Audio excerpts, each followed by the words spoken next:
Hey everyone, so welcome back to sum's world. আর অনেকটা late হয়ে গেছে, কারণ এই ব্লগটা ছিল আমাদের ষষ্ঠীর দিনের শ্যুট করা, কিন্তু যে আমি পোস্ট করব, এডিট করব, সেটাই করে উঠতে পারছিলাম না। একেতে পুজো ছিল, তারপরে আমার ঘরের পাশে বড় বড় ডিজে বাজছে, যার ফলে আমি এডিটিংও করতে পারিনি। ভয়েস তো দেওয়া দূরে থাক, এবার যতবারই ভয়েস দিতে গেছি ততবারই মাইকের আওয়াজ এসছে। তো বাই দ্য ওয়ে, শুরু করা যাক ব্লগটা। আমরা সবাই মিলে বেরিয়ে পড়েছি, পুরো একটা পঙ্গপালের টিম নিয়ে আমরা যাচ্ছি পুরো সাউথের ঠাকুর দেখতে। সো অনেস্টলি স্পিকিং দ্যাট আমার এই সাউথের ঠাকুর দেখাটা ছোটোবেলা থেকে একটা নেশা, মানে এতটা ভালো লাগে আমার সাউথের ঠাকুর, ওটা না দেখলে আমার কমপ্লিটই হয় না দুর্গাপুজো। শুধু এক্সাইটমেন্ট থাকে কখন আমি সাউথে যাব, কোন দিনটায়। তো ফাইনালি আমরা চলে এসেছি এবার খুব তাড়াতাড়ি, বিকজ আমাদের প্ল্যানিং থাকে অষ্টমীতে যাওয়ার। তো আমরা ফার্স্ট চলে এসলাম টালাপত্তয়, আর টালাপত্তয়ের থিম ছিল নিগুর। তো এই থিমটা ছিল পুরো ডার্কেস্ট থিম, আর ডার্কেস্ট থিম বলতে গেলেই সুশান্ত শিবানী পলের কথা মনে পড়ে। মানে ওনাদের যে কনসেপ্টটা থাকে পুরোপুরি একটা ডার্কেস্ট থিম থাকে, কিন্তু একদম পুরো গভীরে যাও বলে না, গভীরে চলে যায়, স্পর্শ করে যায়, হৃদয় স্পর্শ করে যায়, এরকম থাকে থিমটা। তো এখানে একটা মুন ছিল, বিগেস্ট মুন, একটা অন্য প্ল্যানেটের মতো। তারপর ওখান থেকে স্টেয়ার ছিল, আর এখানে পুরো শূন্যে ভাসছিল মায়ের মূর্তিটা, মানে মাটা পুরো শূন্যে ছিল, পায়ের তলায় কোনো মাটি ছিল না।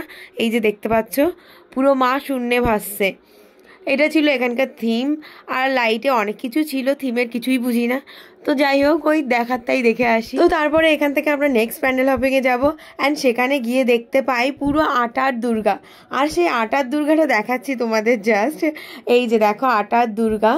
এখানে এসে লাইন দিয়ে হঠাৎ করে দেখি আটার দুর্গা। এবার আটার দুর্গা দেখে আমি ভাবলাম আটার দুর্গা, এখানে কি আটা খাওয়া যাবে? এটা কোন ক্লাব ছিল আমার মনে নেই, মানে অ্যাকচুয়ালি এতগুলো প্যান্ডেল হপিং করেছি, কোনটার কি নাম সব গুলিয়ে যায়। মানে মেন বলতে গেলে ত্রিধারা, টালাপত্তয়, তারপরে হিন্দুস্তান পার্ক, এগুলো পরপর থাকে আর কি, মানে পরপর পেয়ে যাবে তোমরা। তারপর আস্তে আস্তে আমরা একদম পুরো বেলেঘাটা থেকে শুরু করেছিলাম, আর কালীঘাট গিয়ে থেমেছিলাম। এরকমই হয় প্রত্যেক বছর।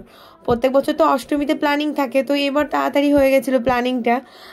এবার সেই অনুযায়ী আমরা গেছিলাম। তো ফার্স্ট এটা টাকার পরে এবার না এত খিদে পেয়ে গেছে, আমি তো দুপুর থেকেই খাইনি। তো তারপরে এসে ভাবলাম কি খাওয়া যায়, তো একটা রেস্টুরেন্টে ভালো দেখলাম, দেখে সেখান থেকে আমরা রোল অর্ডার করেছিলাম, করে সবাই মিলে চিকেন রোল খেলাম। খেয়ে দিয়ে এখানে মনে হচ্ছে এদের আর হাঁটার ইচ্ছে নেই, মানে এত কষ্ট হয়ে গেছে, সব একের পর এক জল খেয়েই যাচ্ছে। অ্যান্ড দেন আবার এসলাম বোসপুকুর শীতলা মন্দির, ওই যে ওপরে লেখা, তার জন্য মনে আছে। তো বোসপুকুরের এই লেনটা এসেছিলাম।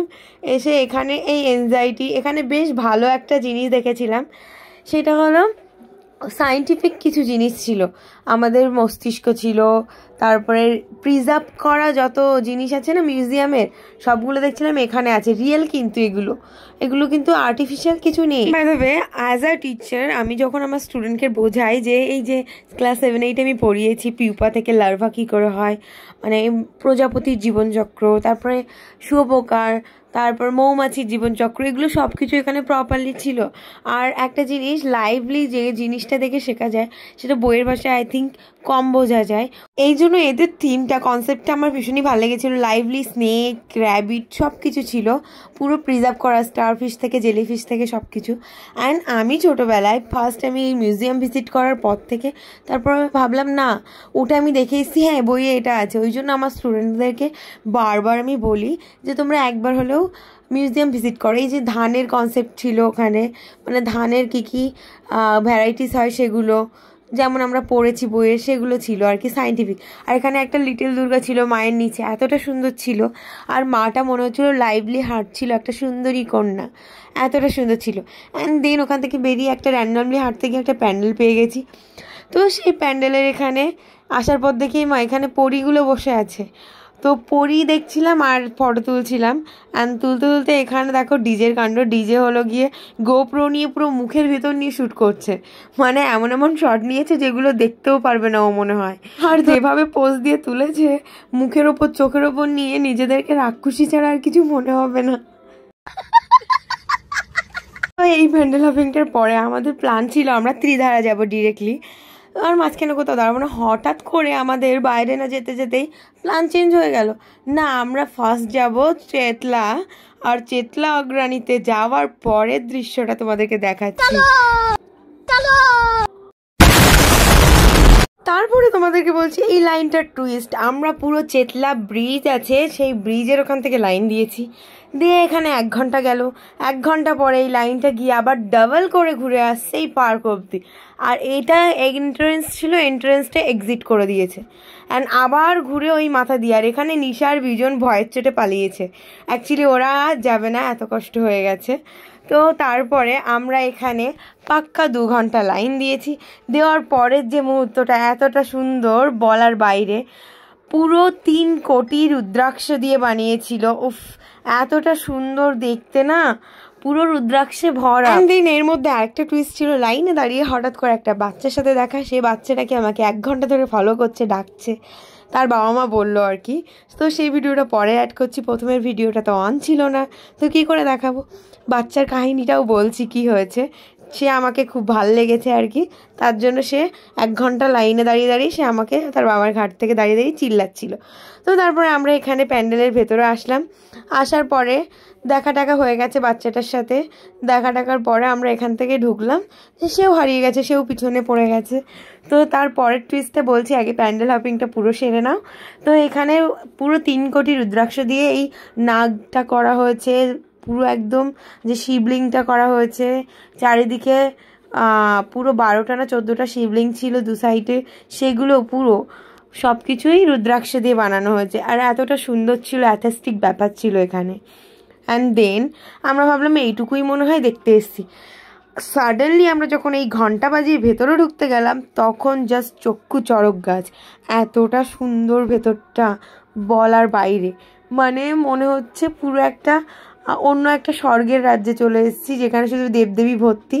আর এখানে শঙ্খের একটা কারুকার্য ছিল, এগুলো ইভেল আইয়ের মতো দেখতে, যে লিফগুলো, এগুলো তো দারুণ লাইটিং ছিল। আর এখানে মায়ের যে মূর্তিটা ছিল সেটাও খুবই সুন্দর ছিল, একটা শান্ত বলে না, যে শান্ত, যে ধ্যানে বসে থাকে শান্তি নিয়ে, সেরকম দেখতে আর কি, খুবই সুন্দর ছিল। সাডেনলি প্যান্ডেল হপিং করে বেরোনোর পর আমরা পার্কিংয়ে গেছিলাম গাড়ি নিতে। তো তখন হঠাৎ করে একটা বাচ্চা পিছন দিক দিয়ে আবার ডাকছে। তো দেখো সেই বাচ্চার কাহিনী। কোথায় সেটা, কোন দিকে পড়ে? হাওড়া? আমার বাড়ি নিউ টাউনে। তুমি যাবে? বাড়ি গিয়ে আমার চ্যানেল দেখবে, সুমাস ওয়ার্ল্ড, ঠিক আছে? সুমাস ওয়ার্ল্ড, না হলে সুমা বিশ্বাস বলে সার্চ করতে বলবে, ঠিক আছে? হ্যাঁ, টাটা।